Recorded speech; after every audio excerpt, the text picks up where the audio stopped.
Students आज हम करेंगे moment of inertia. Moment of inertia बहुत ही इंपॉर्टेंट टॉपिक है आपका। देखिए आप लोगों ने पहले न्यूटन्स फर्स्ट लॉ डिस्कस किया हुआ है। न्यूटन्स फर्स्ट लॉ सबको पता है कि कोई भी आपकी बॉडी है that can not change its position,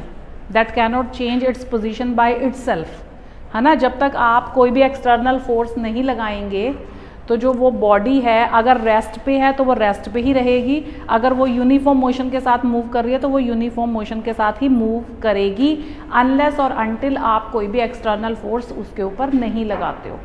ठीक है, इसका मतलब क्या है कि जो बॉडी है, बॉडी किसी भी चेंज के लिए रेजिस्ट करती है, किसी भी चेंज के लिए क्या करती है, रेजिस्ट करती है।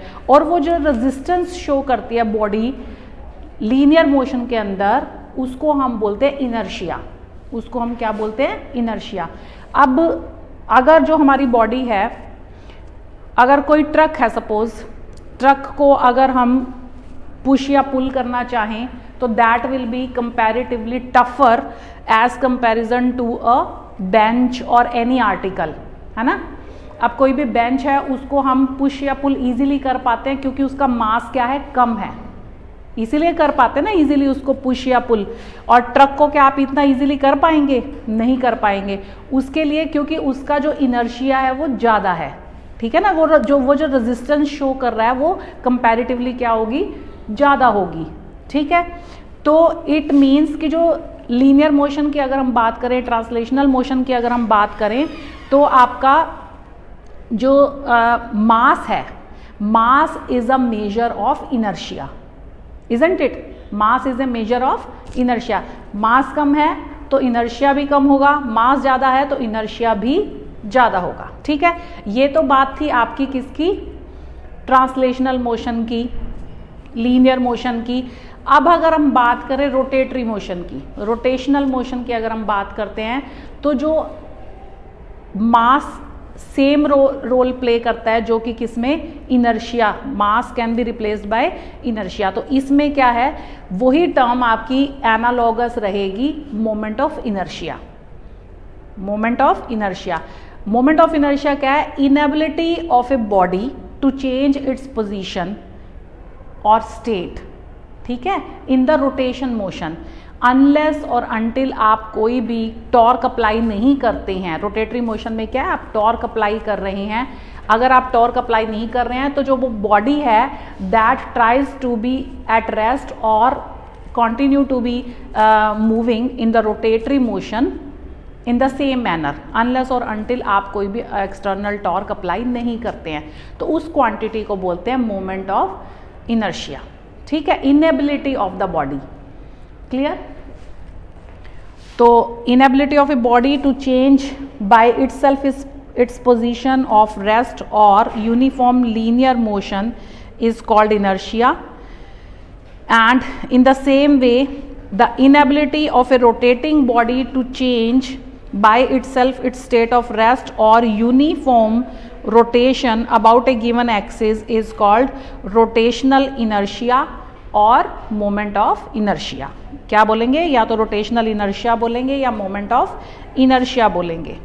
तो इसका मतलब रोटेशनल मोशन में जो आपका मोमेंट ऑफ इनर्शिया है that plays the same role as the role played by mass in case of translational motion. ठीक है, अब होता क्या है moment of inertia. Moment of inertia mathematically अगर हम बात करें तो that is the of a given body about an given axis is given by the sum of products of mass and the square of the normal distances of the different particles of which the whole body is constituted from the axis of rotation। देखिए suppose ये आपकी axis of rotation है, ये कोई भी randomly हमने क्या लिया है, रिजिड बॉडी कंसिडर की। ठीक है, रिजिड बॉडी और इसके जो कॉन्स्टिट्यूएंटेड पार्टिकल्स हैं वो क्या हैं, suppose M1, M2, M3 and M4 like that. और ये जो आपकी एक्सिस है, suppose this is y dash axis about which this whole body is rotating. ठीक है, ठीक है, रोटेशनल मोशन है, मोमेंट ऑफ इनर्शिया हम डिस्कस कर रहे हैं, रिजिड बॉडी कंसिडर की है and it is rotating about this y dash and the constituent particles are m1, m2, m3, m4 and the perpendicular distances are from the axis r1, r2, r3 and r4 like that। ठीक है, अब अगर हम moment of inertia लिखना चाहते हैं तो moment of inertia that will be equal to I is equal to summation m r square. किसके इक्वल होगा, this is equal to m1 r1 square plus m2 r2 square plus m3 r3 square and so on. तो जो moment of inertia है आपका किसके equal है, मास of the body. Mass of the body अगर suppose total mass इसका m है, total mass क्या है, m है, समीशन m को हम क्या लिख सकते हैं, कैपिटल M लिख सकते हैं। ठीक है ना, और बाकी r क्या है, different perpendicular distances from the axis of rotation of the constituent particles. ठीक है, अब ये जो आपका मोमेंट ऑफ इनर्शिया किस किस फैक्टर के ऊपर डिपेंड करता है, फैक्टर्स कौन कौन से हैं, एक तो फर्स्ट क्या है, मास ऑफ द बॉडी के ऊपर डिपेंड करेगा, मास ऑफ द बॉडी के ऊपर डिपेंड करेगा and number 2 how the mass is distributed, distribution of mass, distribution of mass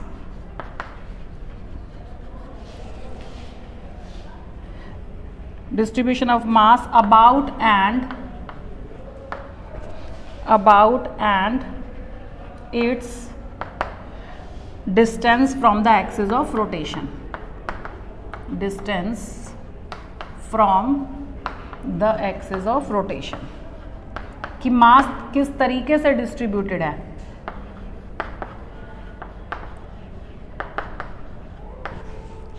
मास किस तरीके से डिस्ट्रीब्यूटेड है उसके ऊपर भी डिपेंड करेगा। देखिए, अब सपोज m1 यहाँ ना हो के यहाँ होता तो r1 डिफरेंट हो जाता। ठीक है ना, कि मास किस तरीके से डिस्ट्रीब्यूटेड है उसके ऊपर भी डिपेंड करेगा। ठीक है, अब ये जो बॉडी है ये इस तरीके की ना होकर इस तरीके की होती तो ये जो r1, r2, r3 है ये अगर और मतलब और अगर डेंस हो जाता या डिफरेंट टाइप से मास किस तरीके से डिस्ट्रीब्यूटेड है आपका उसके ऊपर डिपेंड करता है, नेचुरली डिस्ट्रीब्यूशन के ऊपर भी एंड ओवरऑल मास क्या है बॉडी का उसके ऊपर भी डिपेंड करता है। ठीक है, दोनों फैक्टर्स के ऊपर मास डिपेंड करेगा। यूनिट्स जो होंगी, यूनिट्स क्या रहेंगी, kilogram metre square, kilogram metre square इसके यूनिट्स होंगे। और मोमेंट ऑफ इनर्शिया के रिगार्डिंग आपके 2 एक्सपेरिमेंट आपके प्रैक्टिकल्स के अंदर भी हैं। मोमेंट ऑफ इनर्शिया फ्लाईव्हील के लिए फाइंड आउट करना है आपने end moment of inertia unknown body का भी फाइंड आउट करना है। ठीक है, तो ये 2 एक्सपेरिमेंट आपके लैब के भी सिलेबस के अंदर आते हैं, तो ये काफ़ी इंपॉर्टेंट आर्टिकल है। इसके बाद angular momentum and torque end moment of inertia अगर हम देखना चाहेंगे आपस में किस तरीके से रिलेट करते हैं तो देखिए, एंगुलर मोमेंटम एंड टॉर्क,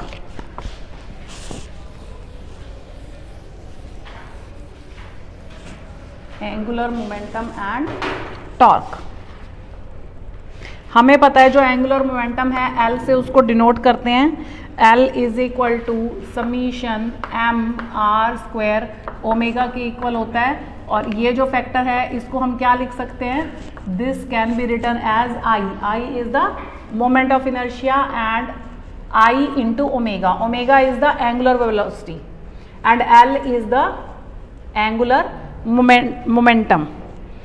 तो यहाँ से हम इसको कैसे एक्सप्लेन कर सकते हैं मोमेंट ऑफ एंगुलर मोमेंटम को, कि moment of inertia of a given body about the given axis. Moment of inertia of the given body, ये moment of inertia of a body about a given axis is equal to the angular momentum when the angular velocity is unity. अगर ये unity है, angular velocity अगर unity है, तो जो आपका है L in that case that will be equal to I. Moment of inertia about the given axis of this given body that will be equal to the angular momentum of the body about the given axis when the angular velocity is unity, when the angular velocity is unity or unity which is kept constant. ठीक है, उसी तरीके से आप torque को भी explain कर सकते हैं इन terms of moment of inertia. Torque को भी हम एक्सप्लेन कर सकते हैं इन terms of moment of inertia. कैसे कर सकते हैं? हमें पता है जो आपका टॉर्क है, ये रिलेशन हम ऑलरेडी कर चुके हैं. Torque is equal to, torque किसके इक्वल होता है? R cross F. Moment of force is the torque, moment of force is the torque and we can write like this. Force को क्या लिखा जा सकता है? Rate of change of linear momentum लिख सकते हैं भाई, rate of change of linear momentum लिख सकते हैं फोर्स को. ठीक है, अब और इसको क्या लिखा जा सकता है? और हम इसको लिख सकते हैं d अपॉन डी टी को आप बाहर ले लीजिए. Suppose summation r cross p, r cross p को क्या लिख सकते हैं? r cross p is nothing but the, that is nothing but the rate of change of angular momentum dl upon dt. d upon dt ये है, इसको आपने, this is nothing but l angular momentum. और d upon dt, l को हम क्या लिख सकते हैं? l can be written like this, I into omega, अभी हमने लिखा. और इसको फिर क्या लिख सकते हैं? I d upon dt of omega which is equal to alpha. I alpha लिख सकते हैं इसको. ठीक है, अब ये जो I अल्फा है ये किसके इक्वल है आपका? Tau. Tau is the torque. अब इसको हम क्या कह सकते हैं? इसको हम कैसे एक्सप्लेन कर सकते हैं? Moment of inertia of the given body about the given axis is equal to the torque, is equal to the torque when angular acceleration is kept constant. When angular acceleration is kept unity, then moment of inertia of the body about the given axis that will be equal to the torque. ठीक है, तो इसको इस तरीके से आप explain कर सकते हैं. नेक्स्ट है आपका kinetic energy of rotation. Next is kinetic energy of rotation. तो देखिए हम इसमें क्या करेंगे, कोई भी एक बॉडी कंसिडर करेंगे, जैसे अभी हमने की हुई है, बॉडी कंसिडर की है जिसका मास कैपिटल M है and it is rotating with the constant angular velocity omega. Omega angular velocity के साथ क्या कर रही है? रोटेट कर रही है अबाउट द गिवन एक्सिस. और गिवन एक्सिस आपकी यही है, Y Y dash is the given axis about which the body is rotating. और हम कंसिडर करेंगे कि जो आपका रोटेटिंग बॉडी है that is composed of particles whose masses are m1 m2 m3 like this, जो हमने अभी कंसिडर किया है ऑलरेडी. एंड जो नॉर्मल डिस्टेंसेस है वो आपके क्या है? r1 r2 r3 like that. Clear? अब जो आपका एंगुलर वेलोसिटी तो आपकी सेम है ओमेगा, बट जो आपका लीनियर वेलोसिटी होगी that will be different. Linear velocity of the particles will be different. ठीक है, एंगुलर वेलोसिटी आपकी सेम है और जो आपका लीनियर वेलोसिटीज क्या होंगी, v1 will be equal to r1 omega, ठीक है, v2 will be equal to r2 omega and so on, v3 will be equal to r3 into omega. Omega क्या है आपका, कांस्टेंट है, तो लीनियर वेलोसिटी क्या हो गई आपकी, डिफरेंट होगी, क्योंकि r1 r2 r3 आपके क्या है, डिफरेंट है। जो परपेंडिकुलर डिस्टेंसेज है, नॉर्मल डिस्टेंसेज हैं from the axis of rotation, ये डिफरेंट हैं, दैट्स वाई आपकी जो लीनियर वेलोसिटीज हैं वो क्या होंगी, डिफरेंट होंगी। तो जो आपकी काइनेटिक एनर्जी है फर्स्ट पार्टिकल की अगर हम बात करें तो that will be kinetic energy of first particle, kinetic energy of the first particle will be equal to 1/2 m1 और v1 का square, this will be equal to 1/2 m1 r1 square omega square, ऐसे लिख सकते हैं, ठीक है। और जो आपके सिमिलरली अदर पार्टिकल्स की आपकी जो एनर्जीज रहेंगी वो क्या हो जाएंगी, 1/2 m2 r2 square omega square, 1/2 m3 r3 square omega square, like this. तो जो आपकी इंडिविजुअल जो आपके पार्टिकल्स थी उनकी एनर्जी इस तरीके से होंगी। अगर हम टोटल एनर्जी निकालना चाहें बॉडी की, total energy, total kinetic energy अगर हम निकालना चाहते हैं तो वो किसके इक्वल हो जाएगी, that will B E, that will be capital E and it would be equal to 1/2 m1 r1 square omega square plus 1/2 m2 r2 square omega square plus 1/2 m3 square r3 square omega square and so on। अब जो factor आपका common निकलता है उसको common ले लीजिए, 1/2 omega square common आ जाएगा, omega square common, अंदर आपका आ जाएगा m1 r1 square plus m2 r2 square plus m3 r3 square plus and so on, ठीक है। इसको हम क्या लिख सकते हैं, इसको हम लिख सकते हैं capital E will be equal to 1/2 omega square and I, this is nothing but summation ले लीजिए और उसको हम क्या लिख सकते हैं, this is nothing but the moment of inertia, 1/2 I into omega square. अब देखिए आप यहां से एक चीज और भी देख सकते हैं, ये रोटेशनल मोशन की बात हो रही है, ठीक है ना, रोटेशनल मोशन की बात हो रही है, ओमेगा हमारा आया हुआ है, तो आपकी सिंपल क्या होती है, जो आपका सिंपल ट्रांसलेशनल मोशन में अगर हम एनर्जी की बात करें तो वो किसके इक्वल आती है, 1/2 m इंटू वी स्क्वायर, है ना। तो यहाँ पे जो m है that is replaced by I, है ना। अभी हमने पहले भी बात की थी कि ये एनालोगस रिलेशंस हैं कि जो आपका उसमें मोमेंट ऑफ इसमें जो मोमेंट ऑफ इनर्शिया है उसका क्या है, मास रिप्रेजेंट कर रहा है, ठीक है।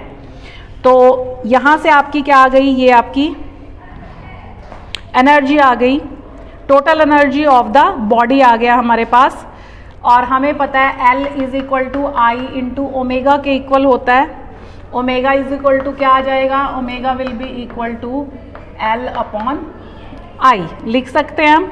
तो एनर्जी अगर हमने निकालनी है इन टर्म्स ऑफ L, अगर energy in terms of L निकालनी है तो हम उसको क्या लिख सकते हैं, यहाँ पे ओमेगा की वैल्यू सब्सटीट्यूट कर दीजिए, ओमेगा की वैल्यू सब्सटीट्यूट करेंगे तो क्या आ जाएगा, L square over I square, तो this will be equal to 1/2 L square upon I, ठीक है, in terms of angular momentum अगर हम एनर्जी लिखना चाहते हैं तो। अब अगर जो आपकी मोमेंट ऑफ इनर्शिया है of the body about the given axis, it means यहां से क्या है,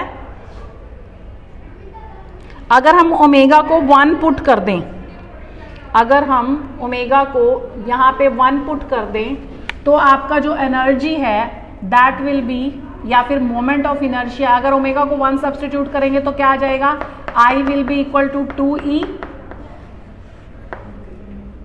omega, if omega is equal to 1, अगर ओमेगा को यूनिटी सब्सटीट्यूट करें तो I is the twice of the energy of the particle, total energy of the body, sorry total energy of the body के equal होगी।